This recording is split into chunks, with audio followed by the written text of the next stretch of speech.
Salam aziz adamlar, salam vatanın içindeki, dışındaki Türkmen halkı. Ben bu videonu çekmek bilen size yüzlenmek isteyerim.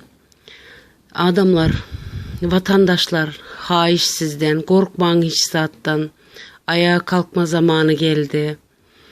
Yıkalayın şu diktatörü. 25. sentyabrda Vıybır var diyorlar. Vıybıra yurdun içindekiler, daşındakiler, hemmeniz katnaşın. Nerede sizin sesiniz duymak isteyerin YouTube'da. Boydaşlarım, oğlanlar, kızlar, Türkmen vatandaşlarım, sizin sesinizi YouTube'da duymak isteyerim. Mehriban adamlar, yatık alandan atık alalın.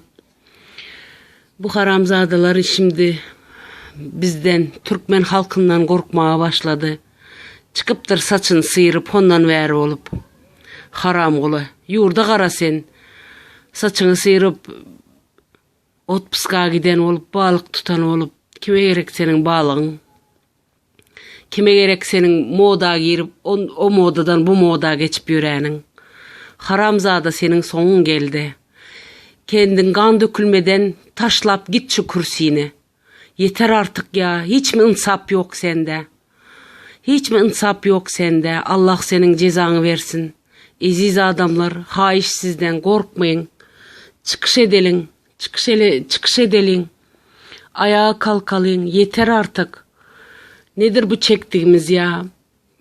O diktatör da bizim gibi adam elini kessen kanak ya. Bizim de elimizi kessen kanak ya. Korkmayın adamlar, haiş sizden.